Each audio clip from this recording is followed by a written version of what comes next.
One face of African youth. As the African Union marks its 50th anniversary, what will the next 50 years hold for young people across Africa? Africa is the youngest continent in the world.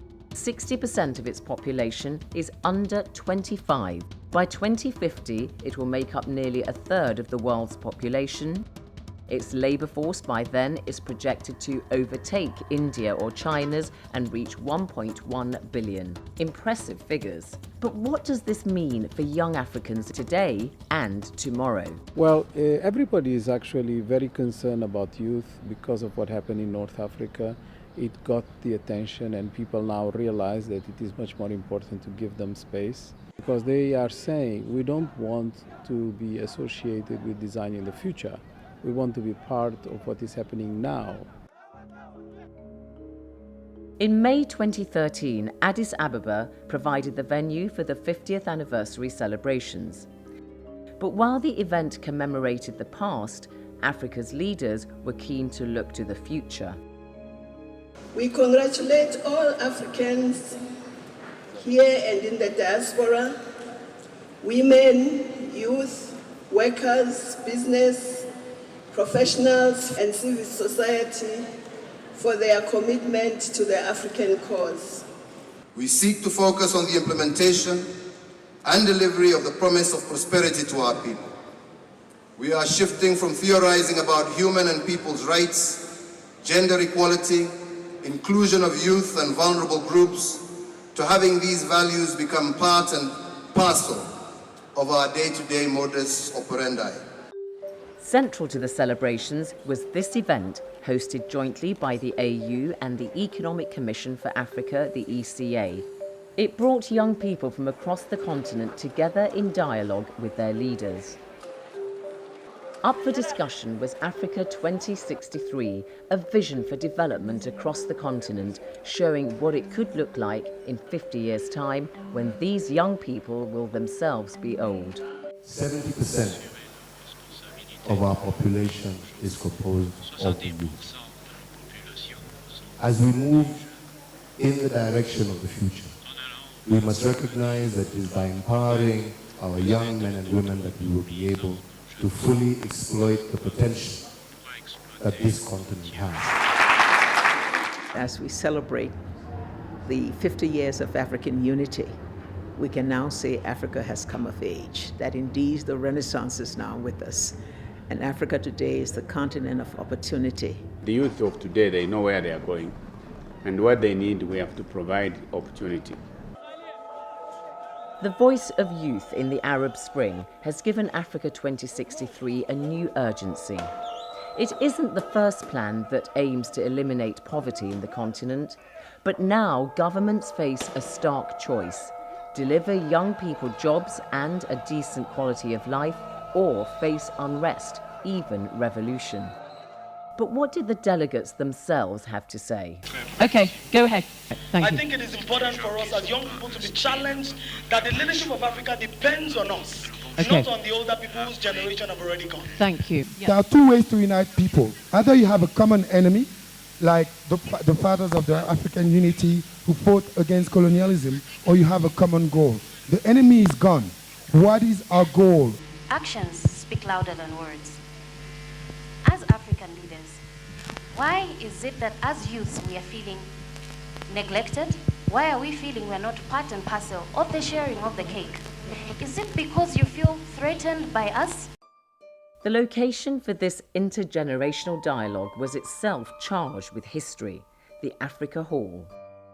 50 years earlier, when this building was new, Africa's first generation of post-colonial leaders met here to lay the foundations of the Pan-African dream. Then, the struggle facing the continent was easily defined. It was against the European powers who'd colonized and exploited the continent and its people for centuries. The legitimacy that was given to the older generation, they came to power because they fought for independence, and many of them have been associated with power for quite some time. They tend to think that the youth have to wait their time. But in fact, if you look into at what age the heroes of Africa came to power, at what age they started most of the movements that led to Pan-Africanism, you'll see that they were the age of the youth claiming to have participation now. As a young man, Kenneth Kaunda had led Zambia to freedom from colonial rule. Back then, he and his fellow African leaders held hope and the future in their hands. 2 decades after he left office, what advice does he have for the new generation of African leaders? There is hope for them if they can continue to do what we've been trying to do during this struggle, what we have been doing now, and then they can follow from where we're, take off from where we are. The future, there will be peace, there will be cooperation, and they'll be fighting poverty and its offshoots of hunger, ignorance, disease, crime, corruption, and above all, exploitation of man by man. Once they follow this struggle, there's hope. Poverty has proved harder to eradicate than anyone expected back in the 1960s. Low agricultural yields and economies reliant on exporting basic commodities, relics of the colonial era, have left the region hostage to fluctuating global commodity prices, at times taking nations to the brink. Far too often, panic here has spelt disaster here. Nous voulons que les prix montent. Quand ça prend, les planteurs sont fatigués. Vraiment, nous sommes fatigués. Africa 2063 is a bold vision that takes proven best practice as its starting point. In agriculture, successful use of technology as seen here could, if rolled out across the continent, increase yields, defeat hunger and end unaffordable food imports. It shows how the African producers can add value to their exports by processing their commodities before export, reducing vulnerability to fluctuating global raw material prices. 50 years ago, a lot of countries in Africa were doing better than countries in Asia. Whether it's Ghana, whether it's Gabon, whether they were doing much better than Thailand, than Malaysia, than China. But look at where they are. It's the political will, and then leadership, planning, execution. Everyone embraced the vision, but many delegates were unconvinced that the existing political elites in Africa were capable of delivering it. They cited the failure of most African nations to agree to invest the 10% of national budgets in agriculture as agreed in the Maputo Declaration on Agriculture and Food Security. Agenda 2063, we're looking at where Africa is able to export its own food. Now, 10 years ago in Maputo, the 10% agriculture was agreed by the heads of government of Africa. 10 years down the road, less than 10 of African states have been able to meet that commitment. And I'm not here to ask questions. I've been asking questions for years now, so I have some demands, and I want, because the Honorable President was asking what can we do, so I have some demands for you. One is going to the AUC chairperson, Madam Zuma. We need a commissioner for youth and children affairs. A commissioner and a director for youth and children affairs. We don't want youth issues to be an ad hoc basis. Yeah, that is one. Number two, the leaders, you have to groom us by including us as part of your official delegates to the meetings you go to. And we don't want you to bring your relatives and your friends and the rest of them and the girlfriends. We want the young people that are the voice of the people. Okay, thanks. Number three, you have to, the only solution to African youth's problem is to ratify and implement the African Youth Charter. All right. Kenya has not ratified, Botswana has not ratified, and Liberia has not ratified. What is happening? Tell us. Ratified what? Okay. We have not ratified that charter because we want to make sure that once it's ratified, we have a roadmap for its implementation. Too many times we pass protocols, we pass resolutions, we have ratification, and implementation is always the problem. We are working with the youth group. We have a draft Child Act that is now being worked with the youth, and when that is done, then we are going to get not only the charter, but a Youth Act ratified, which makes it law and makes us responsible to enforce the law. With 60% of Africans projected to live in cities in 50 years' time, the scope of Africa 2063 reaches far beyond farming.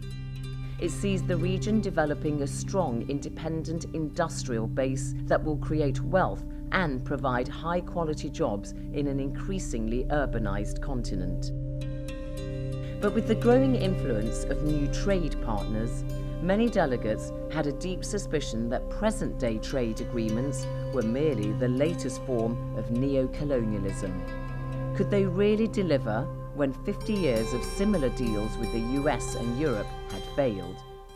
We are always complaining and going through how the colonialists took resources from our land. How do we ensure that 20, 30 years down the line, as African continent, we don't start sitting here and talk of how China robbed Africa?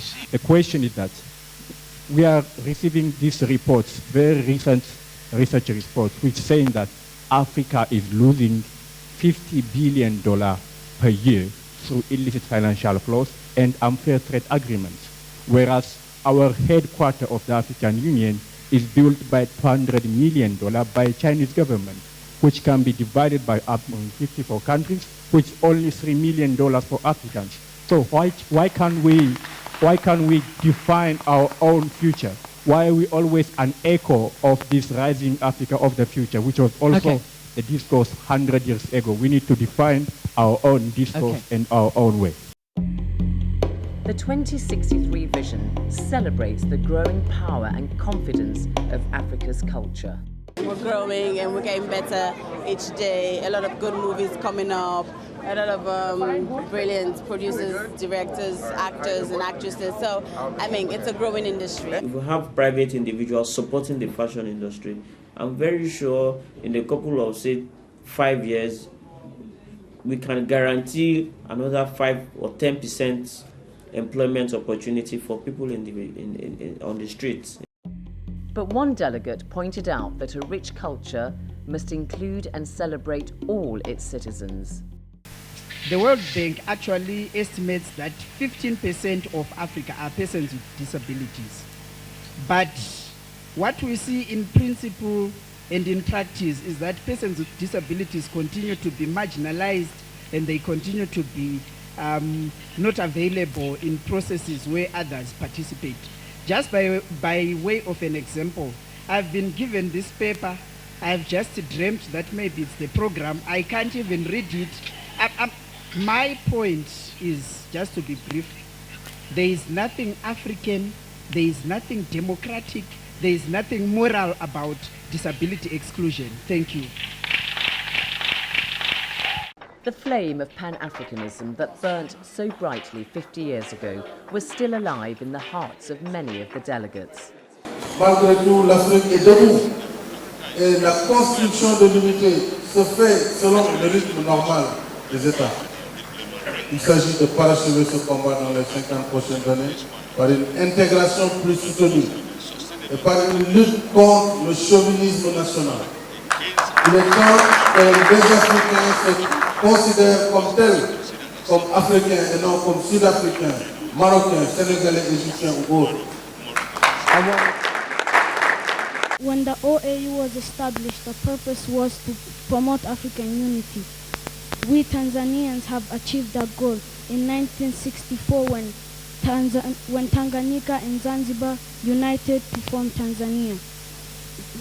Therefore, I'm calling for other African countries to follow our example so that when it's 2063, all African countries will unite. Okay. On a une résolution à demander à la prochaine assemblée ordinaire. Nous demandons à ce qu'on institue un passeport africain. Et le plus important, ça c'est une première résolution, parce que si nous voulons être unis, nous devons nous connaître. Et si nous voulons nous connaître, nous devons voyager. A few days later, we caught up with some people who'd been at the event. It was electric, it was very energetic, it was a bit chaotic, but I think that's exactly what the situation is. Youth is very, very anxious. They are very, very intolerant to the delays and the tomorrows and the thinking that is always given to them that yes, your turn will come. They want it now. The youths were charged up, there were so many questions. Someone actually confronted the leaders to ask, what have you been doing? You know, the youths were daring. A lot of time, the youth are not regarded as a powerful force. A lot of time, we're seen as impatient and a little irresponsible. But we understand what is at stake. The next 50 years are when we are going to grow up into the elders. This is the time now that we have to really determine what Africa is going to be for the next 50 years. It is very important that we realize that this is a moment that doesn't come in more than a generation. You have a combination of factors and megatrends that are in favor of Africa, but this is not something that is going to happen over and over. If we don't catch this moment, it's like catching a ball. It's going to be very difficult to have another opportunity. So this is the moment for Africa. This is the moment for transformation. We are here and we are ready. We are able. Use us.